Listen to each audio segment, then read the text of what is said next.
El regidor de Vic, Josep Anglada, ha estat absolt del cas de la suposada agressió a dos joves a la plaça Major l'any 2012, quan era president de Plataforma per Catalunya.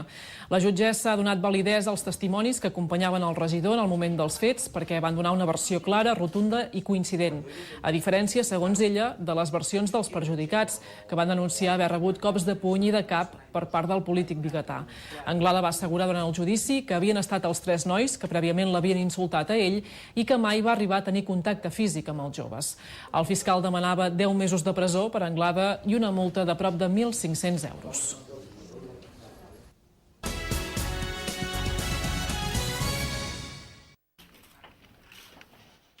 La jutgessa del penal número 1 de Manresa ha absolt l'expresident de Plataforma per Catalunya i actual regidor a l'Ajuntament de Vic per Plataforma Bigatana, Josep Anglada,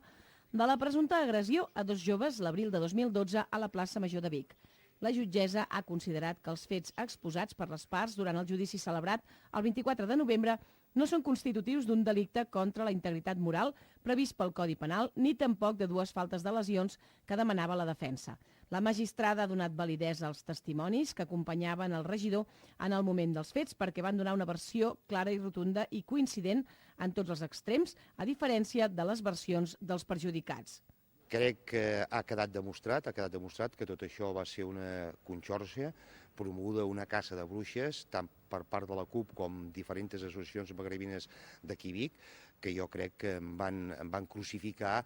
i van fer unes actuacions que jo crec que no estaven a l'alçada de les circumstàncies, no? Bé, de la mateixa manera que al seu dia aquestes associacions o aquests partits polítics em van crucificar i em van condemnar, també m'agradaria que un cop ben sortida aquesta sentència, que ha demostrat que Josep Anglada, com el primer dia, sempre havia estat innocent en aquest afer, doncs bé fessin un comunicat públic demanant disculpes que es van equivocar al seu dia. La jutgessa ha considerat que els perjudicats i denunciants dels fets van donar versions totalment diferents. Segons la magistrada, els joves van incórrer en nombroses contradiccions evidents, com els propis insults que suposadament va rebre l'acusat Josep Anglada o la manera en què van ser agredits. Segons la jutgessa, les contradiccions es donen tant en les declaracions policials com judicials i també en el moment del judici en relació a la manera en què es va produir la suposada agressió. Home, evidentment que no, jo soc una persona que tinc 56 anys, em moc per Vic, jo no em fico mai en ningú. Vull dir, per desgràcia, jo és dia sí, dia no, les persones que es fiquen amb la meva persona, no? Però evidentment aquests fets són uns fets de que no agrada que passin ni a la ciutat de Vic ni arreu del lloc. I jo haig d'agrair al seu moment quan a l'Ajuntament de Vic doncs, es va presentar una moció per part de la CUP per recriminar aquests fets, l'Ajuntament de Vic ja no hi va votar a favor perquè evidentment no ho veia clar. I evidentment, com he dit abans, encara que hagin hagut de passar 3 anys i mig, però jo sempre dic que les persones el temps et posen al seu lloc i crec que a mi m'han posat al meu lloc d'uns fets que des del primer dia, doncs jo sempre havia dit que jo no havia comès. Un altre dels motius que ha portat la magistrada a absoldre Anglada dels fets és que cap de les acusacions, ni el Ministeri Fiscal ni l'acusació particular, hagin aportat un informe pericial mèdic que hagi permès acreditar de manera indubtable l'existència real de lesions que es denunciaven, així com l'origen defensiu i agressiu d'aquestes. La sentència no és ferma i, per tant, els perjudicats encara podrien interposar un recurs d'apel·lació a l'Audiència Provincial de Barcelona en un termini de 10 dies. Aquest judici va venir motivat per la denúncia que van fer 3 joves que presumptament van ser agredits per Anglada el dia 22 d'abril de 2012 cap a les 8 del vespre. Els denunciants van declarar que el polític biguetà els va proferir insults i que va clavar-los empentes i cops de puny. Anglada ho va negar tot. És evident que estic satisfet pel resultat d'aquesta sentència, no? De fet, jo ho he declarat sempre, perquè jo sempre m'he considerat innocent i, a més, jo tenia la confiança de que la jutgessa m'absoldria en aquest cas, no? El llastimós del cas és que han hagut de passar més de 3 anys i mig perquè una jutgessa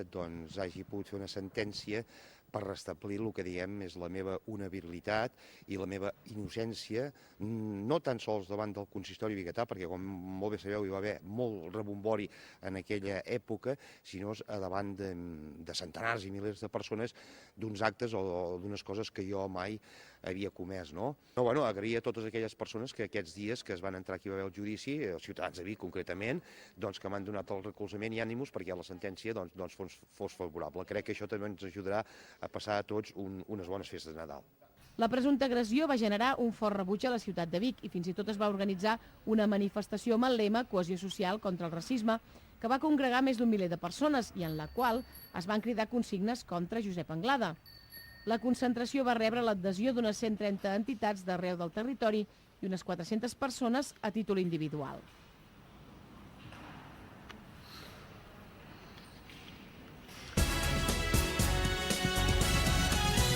I Josep Anglada, exlíder de Plataforma per Catalunya, ha estat absolt de l'acusació d'haver agredit 2 joves immigrants a la plaça Major de Vic. La jutge considera que les versions no són coincidents i la manca d'un informe mèdic de lesions fa impossible condemnar-lo per un delicte contra la integritat moral.